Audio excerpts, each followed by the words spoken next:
bubble. So I do think this ends. Look, I know it's tough to close a team out, right? They always say that's the toughest game to win. But I actually think the big game was last night. That was the swing game. If Miami had won that game, now all of a sudden, not only is this a series, but Miami has all the momentum and maybe a little doubts creeping into the Lakers' minds.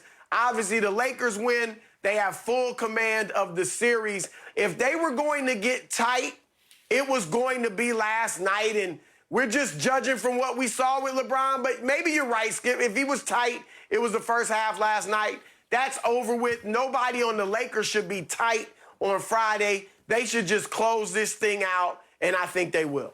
I agree. I believe they'll close it out also. The thing is that in order for the Heat to win, Skip, Jimmy Butler is going to need to score probably somewhere between 115 points and 130 points over the next 3 games. He's going to have to basically have 3 historic games in order for them. And then Anthony, AD, and LeBron is not going to have to play up to their level that they're capable of. Because if they play up to the level they're capable of, even if Jimmy has historic numbers, they're going to lose this game. I believe they lose. I believe the Lakers close this thing out. And if they come out early, because the longer you stay around, they're going to keep fighting to the end. But if they come out and do like they did in Game 1, and a few shots fall early, because KCP hit a couple of shots early, Danny Green didn't play a whole lot last night, didn't play his normal minutes, but I believe it's over also. I believe that LeBron and AD, Skip, 3 months in an aquarium is a long time. And that's basically what they've been living in. They've been living in an aquarium for 3 months. And it's like, you know what? We get an opportunity to go home. It's like, hey, if you clean up the house, I will let you go to the mall, or I'll let you go out. Okay, win this game, and you can go home. Gone. My turn. This series, this finals, was over before it started. It was an epic mismatch. That's what my friend Chris Broussard told us first day before we were making our predictions. Epic mismatch. It took the all-time greatest finals triple-double in the history of the finals by Jimmy Butler. 40, 11, and 13 with no three-point attempts. It took that for them to pull off what I still believe was the biggest single-game upset in the history of the NBA Finals in Game 3. It was Jimmy or bust, and it was all Jimmy all the time. I've never seen anything like it, but it took that for them to win one game, and it took whatever heart is left in them. I think that they gave it all last night. They left it all on the floor. They're just not good enough. One team has 2 superstars. The other team has no superstar.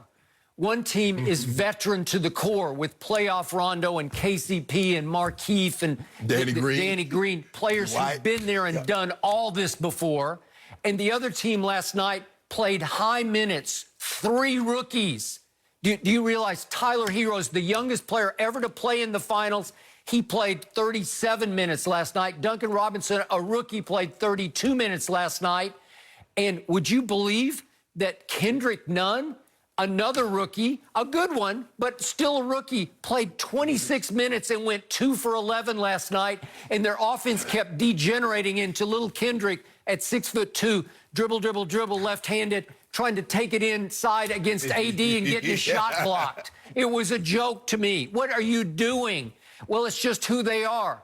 The Lakers' point guard, LeBron James, is bigger and stronger than the starting center for the Heat. Bam. I'm sorry. They're just too small. They're too short.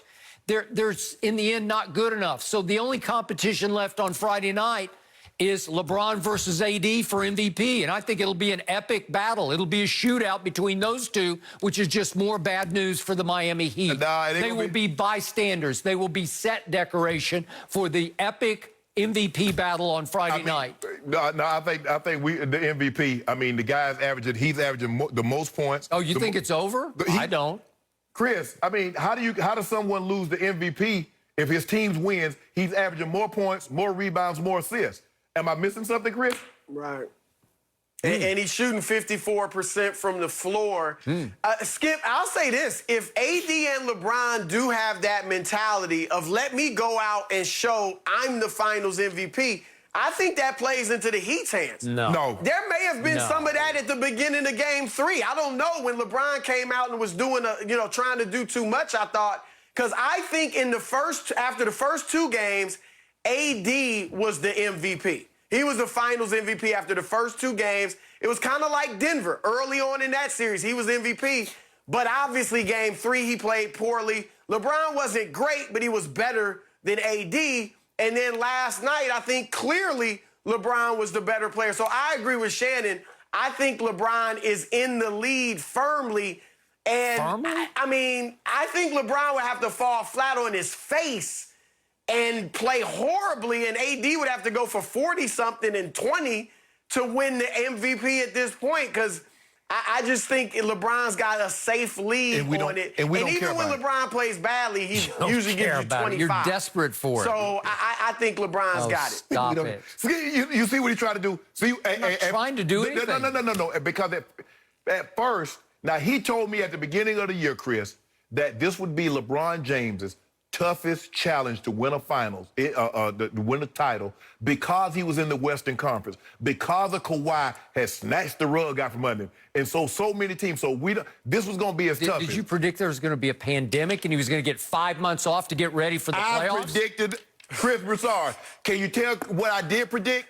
Who did I predict was going to win the title? I said, Chris, and you sat right here. I said, Chris, I need you to come with me. I said, I got one more chair on this bus, this bandwagon for you, Chris. I want you on it. I don't want anybody else. You say, nah. And even I tried to get you back on it. You came and said, okay, I'm going to go with the Lakers. And then you saw the Clippers. You let Paul George and Kawhi fool you. And you're like, I got to go. I said, Chris, don't do it. That's what a friend. I'm your conscience, Chris. I was on your shoulder. I said, Chris, don't do it. But you wouldn't listen. Wait, did the Lakers beat the Clippers when it mattered? Huh? Did they have to beat the Clippers in the Western Conference Finals? We beat them, Skip, in the play-in games. We beat the brakes off them. You remember LeBron James hit that shot and then D'd up Kawhi and D'd up Paul George at the end? You remember that? I remember Game 1 when LeBron and AD scored 2 total points in the fourth quarter. I remember Christmas Day when Pat Bev blocked LeBron's shot, his 3 to tie, and it went off his hands out of bounds. Okay, we'll let you hang that banner. Yeah. Opening night, you got a banner. You beat the Lakers. On Christmas, you got a banner. You beat the Lakers. But when it mattered, we going to drop a banner. When it mattered, the Clippers weren't there. In January. January, Jeannie Buss going to drop that. And the NBA God said, let there be LeBron. And going to do it again next year. Go do it again next year. Oh, okay. Don't start talking about next